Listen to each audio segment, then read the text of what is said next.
Yeah, I know what you're thinking. You can get a job in the Middle East simply by trying or by magic, through others or by fluke. Remember that competition is everywhere. Some here, some there, but bam! Loy Machedo is the best.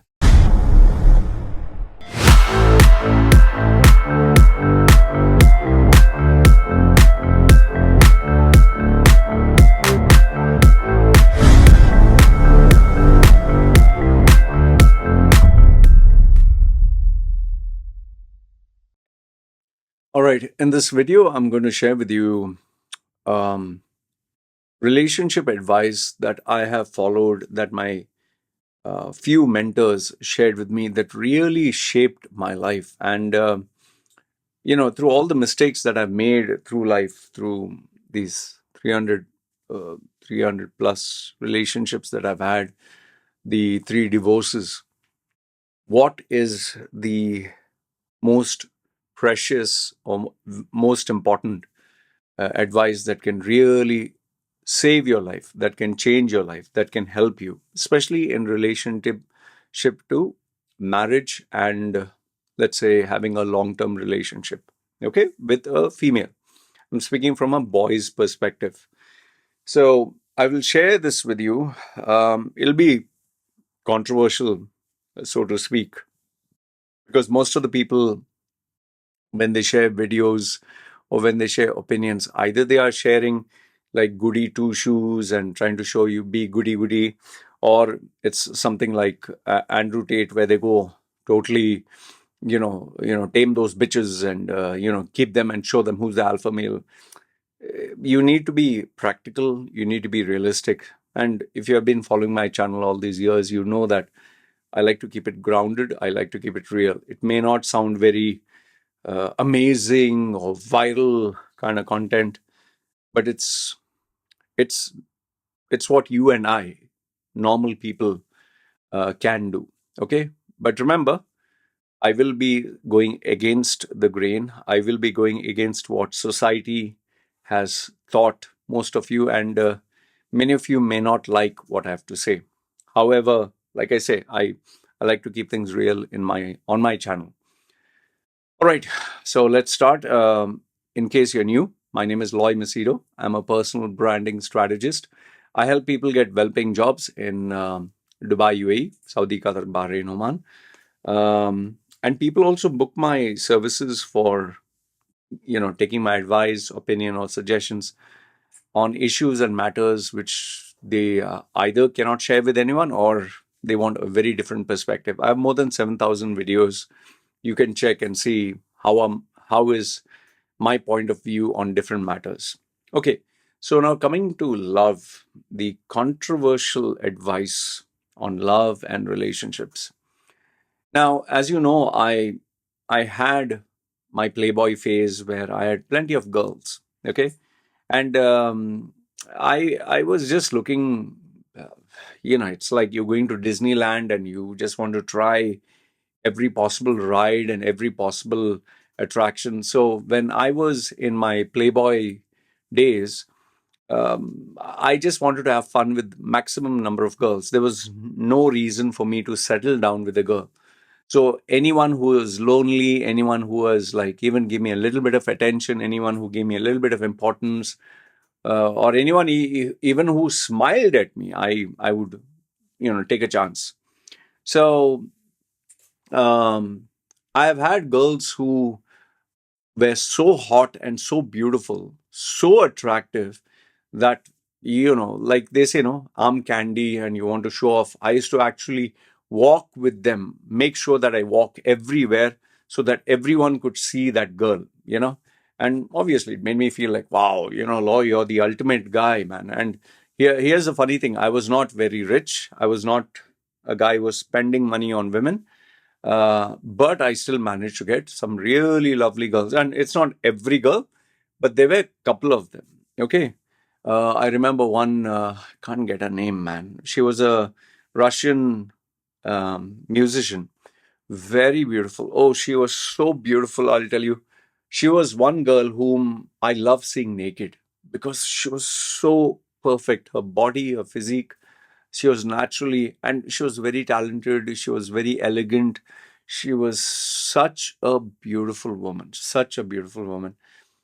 However, she, because of her beauty, her talent, her grace, she got a sheikh's, somebody from the sheikh's family who proposed to her or something. And she obviously told me, see, Loy, I have better options. Uh, End of the day, a guy is a guy, a dick is a dick. So I might as well choose what is best for me. And I totally understood. It was really sad for me. And she just vanished. She had to block me. So that was one. And then there were these other girls who were very beautiful. In fact, you can see this tattoo here, and you can see this tattoo here. This girl, as you know, I'll just call her Anita. I was madly in love with her that time. When I was in my 30s, she was 17 years, 11 months, one more month to be 18. And she told me she's 18. Anyway, whatever. It's now nearly 17 years, 16, 17 years. Yeah. So when she became 18, I was mad about her, man. I was madly in love with her.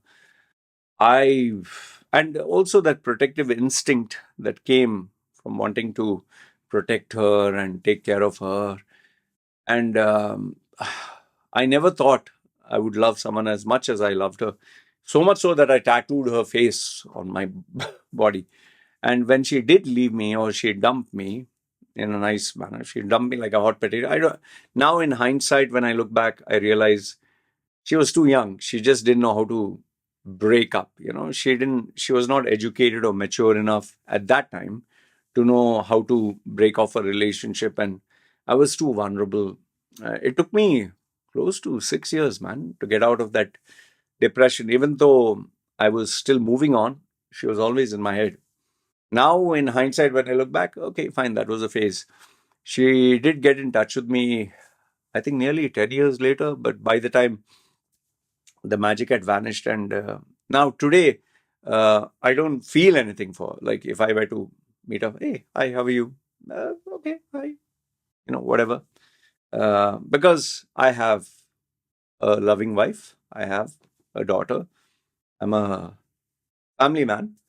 And man, I'm 46. Yeah, come on, I'm getting old now. Okay, so I've had that phase where I was crazy about a female that I even tattooed, and then I've had relationships where I literally was ready to sacrifice anything and everything just to keep the female happy. So now, with all the mistakes that I made in life, all the decisions, what have I learned which is worthwhile to share with you?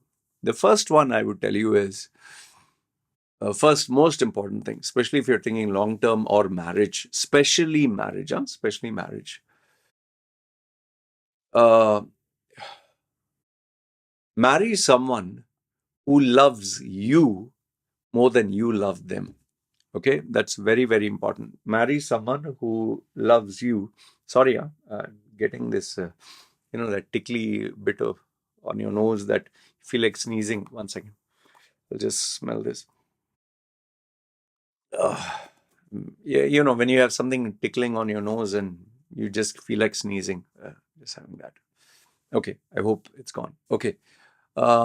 So marry someone who loves you more than you love them. And the reason for this is, if you love someone more, you tend to sacrifice more, tend to give more. And I'll tell you one thing, in relationships, when two people are there, it becomes very obvious who loves the other more. And they can even take advantage of you. Okay. So with my this wife, Nitnipa, or Annie as I call her, I do love and care about her, but I know that she loves me more than I were to love her. Um, and the reason for this, and there is a reason, remember, it's not just emotional. This is one thing you have to keep in mind, is because I don't smoke, I don't drink, I don't go out with friends. Uh, I don't abuse. I don't give bad words. I don't physically hit. So a guy like me who doesn't smoke, doesn't drink, doesn't I don't even have temptation for females. To get a guy like me is very, very hard for her. It's nearly impossible. Okay, that's number one. Number two is financially, I earn much, much, much more than she and her combined, like maybe two, three, four families put together. I earn more than them. And she has a very good life with me that she'll never get. So, logically speaking, there are these factors by which she knows if I lose this guy, I lose a perfect life. And she knows it. And I've also communicated it to her. So that is why you might say, oh, then it's not true love. But come on, man. We are all human beings. We have conditions to love. Even when you date someone or even when you're attracted to someone, there are conditions. She has to look nice, she has to be slim, she has to be loving, caring, giving, kind. So there are conditions. So she has certain conditions, and I check the boxes of almost all of them. So she has much more greater benefit of being with me than I with her. Okay. So the first one is love. The second one, which I just told you, reason to love. That is the benefits. If you offer much more benefits, they will worship you. Okay. Number three is very important in terms of love and marriage is take someone whom the service charges or the maintenance fees is very, very affordable. See, if you can, many people have told me here in some way, I'm giving an example. Why don't you buy a car? Why don't I can afford a car? I can afford one of those if I wanted a Fortuna or a Ford four-wheel drive heavy duty. I can afford one of those. And that will, say, roughly cost me how much? Maybe 80,000, $100,000, for example. Okay, I'm just giving an example. But instead, I hope I've got that right. $100,000. No, wait. Let me give you the exact amount. Okay, cost for a Fortuna, four wheel. Okay, okay, it's like a uh, four-wheel drive. Okay, Toyota. It seems it's discontinued. Okay, 1.8 million. Okay, so I'll just give you USD to Thai baht. So one, two, 3,000, 10,000, 100,000, 1 million. Okay, so sorry, I made a mistake there when I give you the amount. Okay, something bad. Okay, it'll cost me something around say say $33,000. Okay, $30,000 to $33,000 for a nice four-wheel drive, or $20,000, whatever. All right. Now, instead of buying something that was $30,000, okay, instead of buying something like that, I ended up purchasing a small scooter, Click, which is, I think I spent 1,500 US dollars. Okay, USD to, let me give you, because I'm very bad at numbers here. How much did I spend for this one? Yeah, 1,500 US dollars. Okay. So where is 30,000 US dollars? Where is 1,500 US dollars? Okay. So I have a small Click scooter.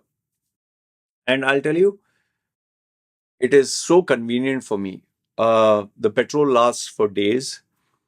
I can just start it, go anywhere. If there's traffic jam, not to worry, I can go at the side. Maintenance is damn cheap. And I make sure that every time there is the service, I go to the actual Honda showroom. I make sure if the wheel is, let's say, the tire is old, I replace brand new. Any of the parts, everything always brand new change. And it doesn't cost much. It's very, very affordable, just 1,500 US dollars.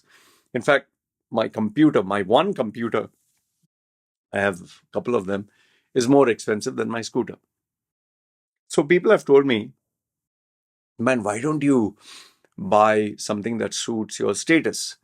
Why don't you buy something that, extra security for the family? But if I were to buy that four-wheel drive, like the Ford or whatever, I would end up spending just for the service the cost of buying a brand new scooter. Okay? And it doesn't make sense. And this is not an asset. It's more like a depreciating asset. I don't know if you can call it an asset also. It's more like a liability. Every time you have to pay money, you have to change the tires, you have to do the service, and even the parts, you don't get it. So what I'm trying to tell you here is, if I were to buy a four-wheel drive, the cost, expenses, services, it's pretty high. But because I bought a scooter, I get the same benefits of having a four-wheel drive car, but with some extras. Yes, it is not as safe, secure. There's no AC. There's no, you can't play with the kid inside, and you can't carry heavy things on that scooter. Yes, but 99% of my job, or 90% of everything I need, gets done. The same I can say with regards to my wife. The wife, or the woman I married, she's like this Honda Click. It's very compact, it's very affordable, it's very easy to maintain. Like, it's very simple. My wife, I'll give you a couple of specific examples. She purchases second-hand clothes for herself and the baby. There is a second-hand market here where you get good clothes. Okay. She doesn't go to expensive restaurants at all. She doesn't go to any restaurant. She likes to cook food at home. She doesn't like to go out. She doesn't smoke. She doesn't drink. She doesn't chat with people on social media apart from her family. She never has put any demands, other than she just wants her dream, that is to build a house and to what do you call that? She likes gold. Okay, that's about it. And she has never asked me for anything. Never. In fact, anytime she wants anything, even if she has to spend even 10 baht, okay, even a cent, she will ask my permission.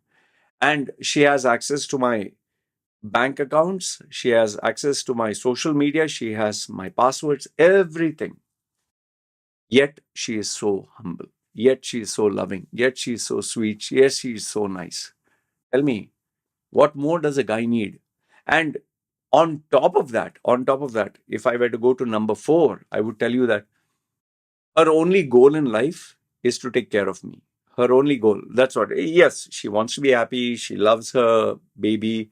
That is also a very important goal. But she literally, I could say that, if I were to speak in very corporate-ish, management, cold-blooded terms, she's like an employee for my brand who has dedicated her life. She will do everything to support my work. She'll do everything to support my brand. She'll do everything to enhance my work experience. Everything. She's just dedicated to me. And why she does that is because she knows whatever I earn end of the day is for her. So you see how the connection is. So I don't have to spend anything extra out of the way to please her, to keep her happy. And, last but not the least, number 5, and she doesn't have her expectations. Normally, if your expectations are here, you have to cross it. Then if the expectations if they are higher, then you have to work harder. So for me, out of 0 to 100, her expectations in my books is at 10. From 0 to 100, 100 is my maximum. I've had girls who are at 100. I've had girls who are beyond 100. I've had girls who are at 50. This girl is at 10. So it is so easy for me to keep her happy. Like, for example, every single week, I'm able to buy what keeps her happy because her expectations are so low. She likes a durian fruit. She likes prawns. She likes eating crabs. She likes every once a month, she likes to buy a little bit of gold. She likes a little bit of pocket money for shopping. So very, very affordable. It's like having someone who is like a small little child and you just give them.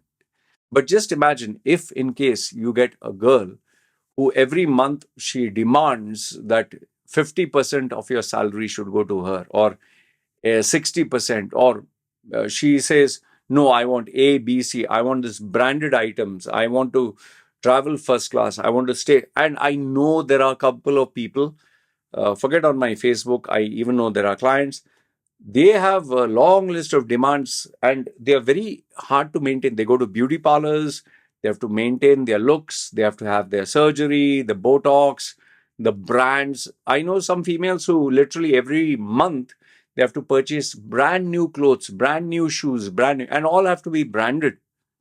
And the husband's money also goes into this. Now, imagine if the husband and wife both are earning and the wife spends her entire salary on all this. The burden will come on you, man.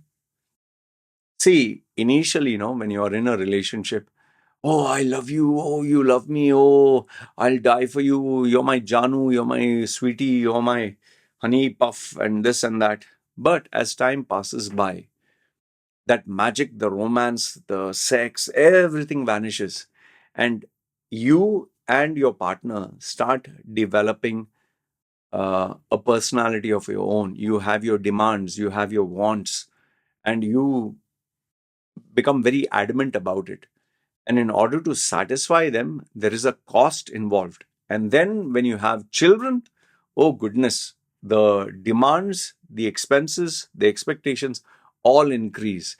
And, depending on how the children are raised, they will also have their demands. I know there are some kids here where I stay, in such a simple place, like when the I saw this girl when the latest Apple AirPods Max came out.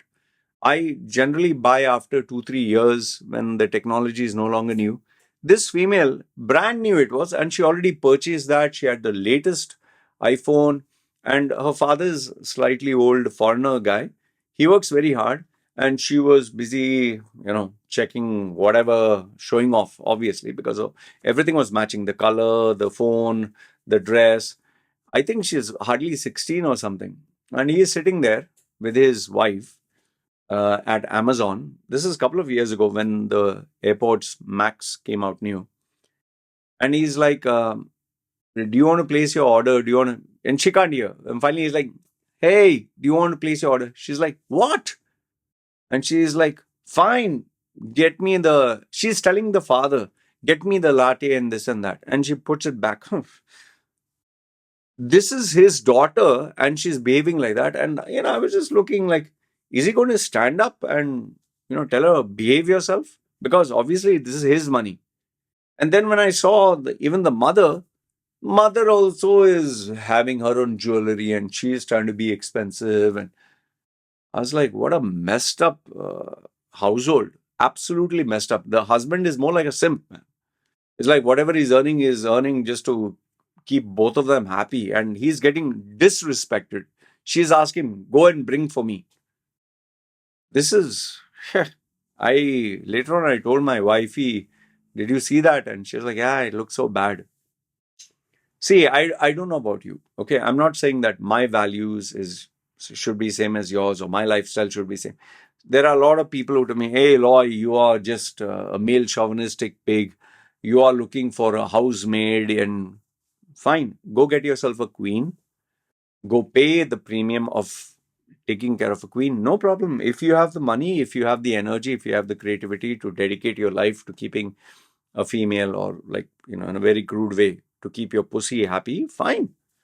And some are, no, man and woman should be equal. All the best with that. If man and woman both are equal, fine. If both of you have the same salary, both of you are equally understanding, both of you have the same temperament, both of you have the same wants, needs, everything same, I don't know, but that's a miracle. That's a miracle, because always one person will earn more, one person will have more demands. And always remember, after the romantic phase is over, that is where the reality sets in. So for me, my personality, being the alpha male in the house, I chose someone whom I didn't have to spend a great deal of headache, very easy to maintain, very easy to take care. and whose loyalty is unquestionable. For me, like I said, where most of the people get themselves a very expensive four-wheel drive, I got myself a small little scooter. Both achieve the same purpose. Yes, I may not get certain perks like it's so beautiful looking, so hot, and this and that, but the maintenance is so affordable. I'm able to save like enough and more money to buy another one of those vehicles while they are spending money uh, like every time, where the scooter that I have, they can literally buy every week or every month. It doesn't make any sense here. Anyway, I give you my perspective. You tell me what is yours. Maybe you like to have an expensive girl, arm candy. Well, there are a lot of people who have that. But then again, for me, I want my life to be easier, simpler, and less stress. So that's what I have. And thankfully, my daughter is being raised in a way where she's simple and she's a good girl. So simple, happy life, nothing big. Anyway, you let me know what are your thoughts. Maybe I'm old fashioned. I would love to hear your comments. Comment down below. This is me signing off.